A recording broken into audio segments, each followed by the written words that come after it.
les types d'ordres. Donc, pour l'instant, on a vu comment analyser tout le marché, d'accord? Mais maintenant, on va justement passer aux choses sérieuses et vraiment trader nos analyses, ok?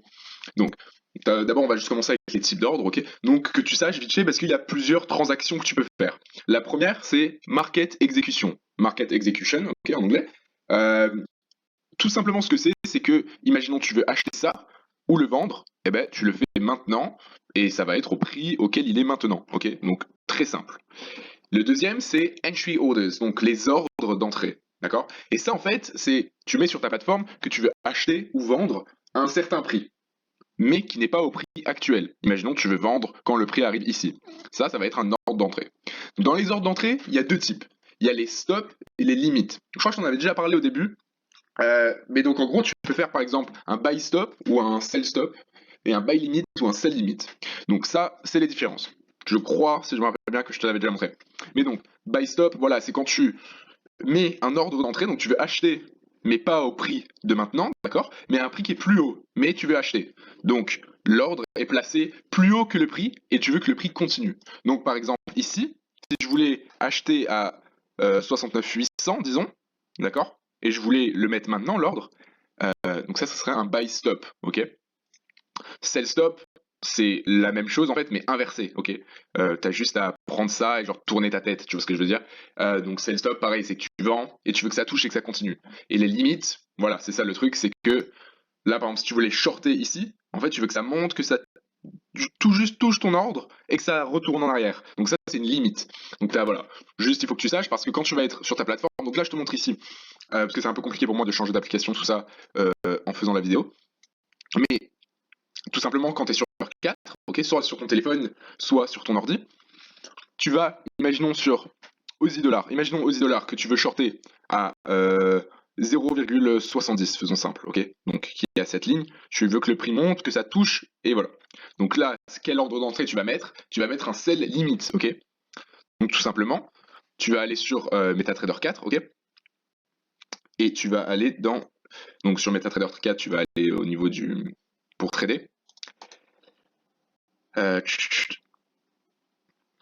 Alors attends 2 secondes, parce que là du coup, avant TradingView ils acceptaient que tu puisses trader avec un courtier, maintenant ça a été arrêté. Et voilà, donc tu vois, tu peux faire un market execution, donc c'est tu vends au prix de maintenant, mais nous on veut vendre à 0,70. Donc on va faire limite de sell, ok? Donc sell limite, et on va mettre le prix 0,70, ok? On veut vendre à ce prix. Et tu vas voir que si, là, donc tu vois que le prix il est à 69,59, si tu veux essayer de faire la transaction et tu mets 69,40, ça va tout simplement, ok, hop, ça va tout simplement pas marcher en fait. Tu vas pas pouvoir la mettre parce que il faut que ça soit un sell stop. Là, dans ce cas, ça marche, ok? Donc voilà, ça c'est les deux types d'entrée. Et en fait, c'est quoi vraiment cette différence, ok, entre ces deux types d'entrée, à part les noms? C'est qu'il y en a un, on appelle ça un filtre de temps, et l'autre c'est un filtre de prix. Donc, ce que je veux dire par là, c'est que, imaginons, donc là, comme tu peux voir, on est sur du Aussie dollar, ok? Donc allons voir Aussie dollar. J'espère que tu captes. On avait une résistance, ok, qui a été à peu près respectée, et un chiffre rond. Il faut savoir que quand tu trades, il faut aussi que tu regardes les prix. Parce que les chiffres ronds ont tendance à avoir un impact. Donc là, 0,70 pile, c'est un chiffre clé, d'accord? Donc ça a tendance à être, on va dire, une indication en plus. Si tu as un grand support qui est déjà très puissant, et qu'en plus le support il est à, on va dire, 1,00, bon, bah il est d'autant plus fort, ok? Voilà. Bref, revenons-en. Par exemple, donc j'espère que tu captes, on avait un beau rising wedge sur l'Aussie dollar, ok? Donc c'était une belle opportunité pour short, d'accord? Et si on tire ça aussi, qu'est-ce que tu vois? On avait une divergence à la baisse, ok? Bref, on verra tout ça dans les vidéos qui viennent, t'inquiète. Mais donc là, donc toi, imaginons que tu attendais que le prix casse vers le bas, ok? Pour pouvoir short le marché. Bah, t'as deux manières de le faire.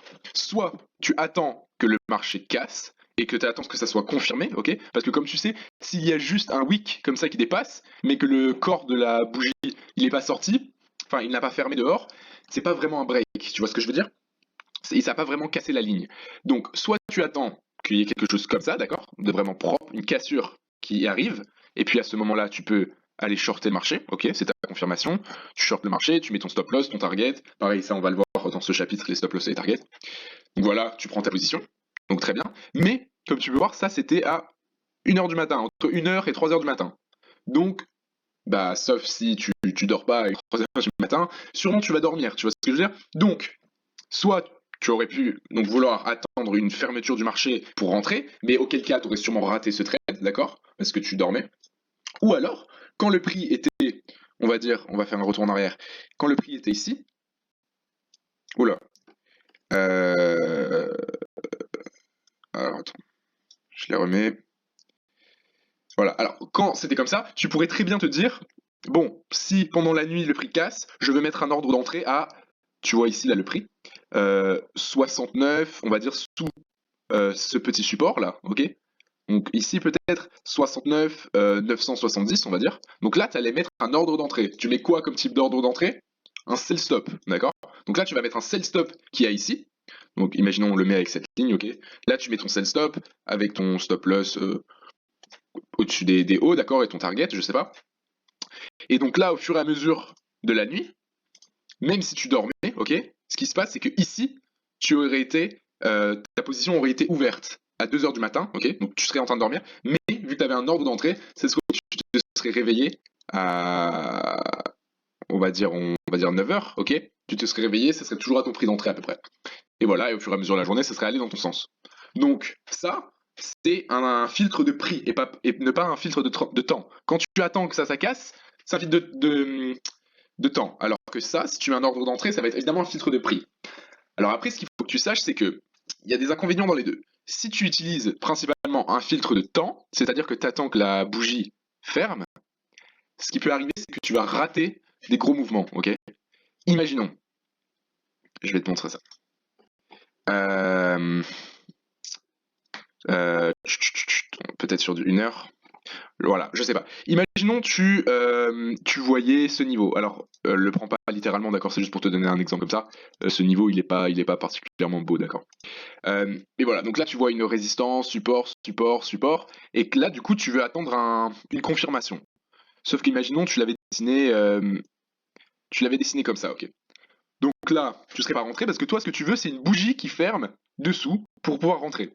Et là, qu'est-ce qui se passe? Si tu fais un filtre de temps, dès que tu attends que la bougie ferme plus bas, eh ben, la bougie qui est fermée plus bas, c'est celle-ci. Donc, on est d'accord, c'est trop tard pour shorter le marché. Toi, tu aurais voulu le short ici. Tu aurais voulu que la bougie se casse ici, que ça soit confirmé et que tu rentres. Mais voilà, le problème, c'est que bah, là, tu as raté le trade. Parce que tu as utilisé un filtre à l'inverse. Du coup, là, si tu avais utilisé un filtre de prix, ça aurait été bien. Mais à l'inverse, le problème quand tu utilises un filtre de prix, c'est qu'il peut très bien, on va dire, imaginons qu'il y a un range comme ça, avec ton support, et que là, tu mets un sell stop, ok? Donc tu veux que le prix casse et continue.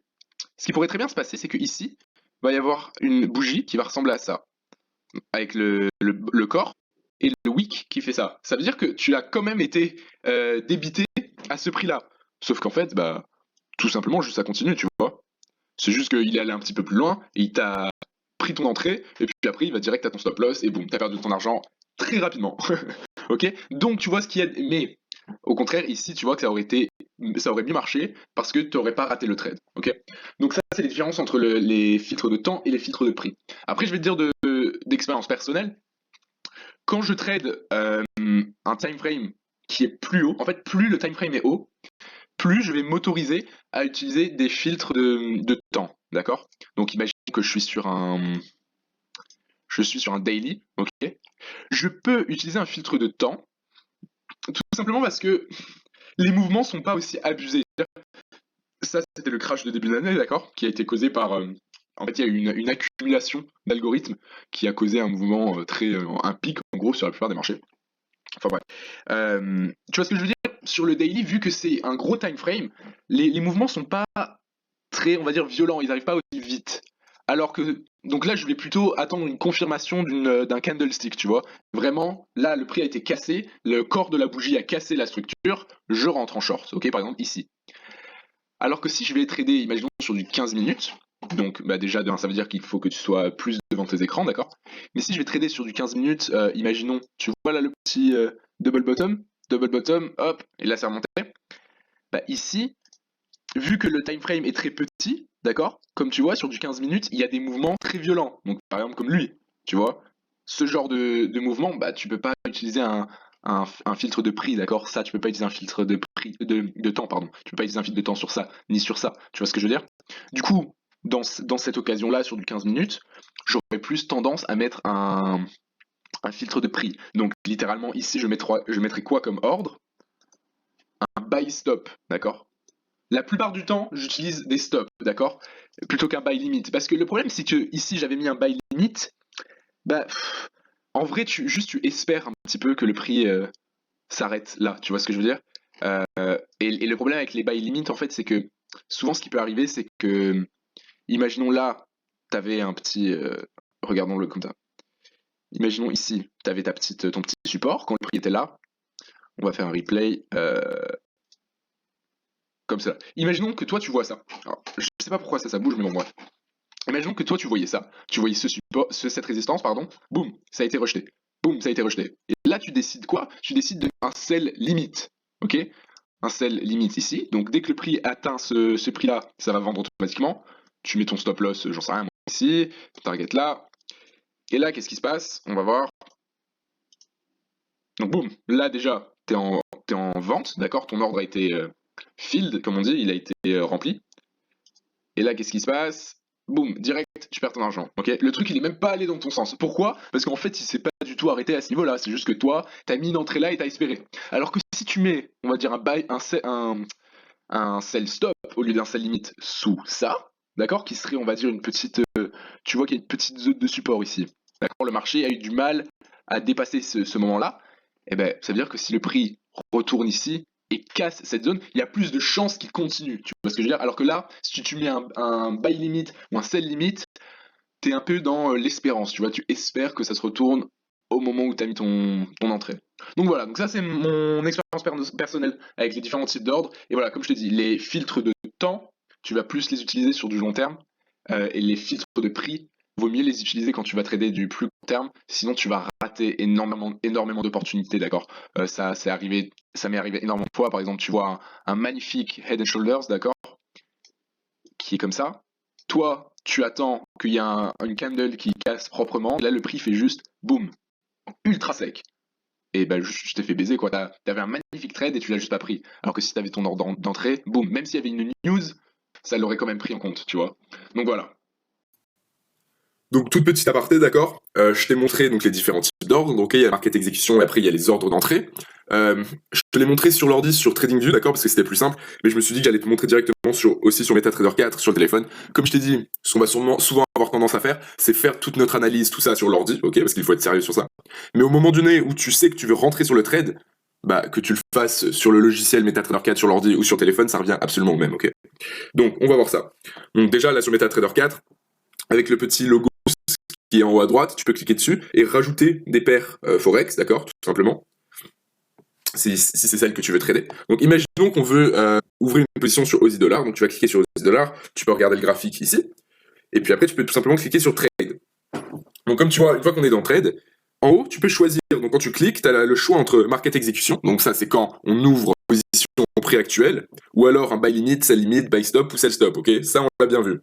Donc, imaginons qu'on veut faire donc déjà, regarde, quand tu cliques sur Market Execution, on te demande juste ton stop loss et ton take profit, c'est tout. Alors que quand tu vas, par exemple, sur un sell limit, bah là, on va te demander le prix, ok? Parce que, bah, évidemment, il faut choisir un prix auquel ton entrée va être mise. Donc là, évidemment, sell limit, ça veut dire que tu veux vendre à un prix qui est plus haut que le prix qui est maintenant. Donc, on peut voir que maintenant, le prix est à 0,6984. Donc, on va le mettre, par exemple, à 0,69...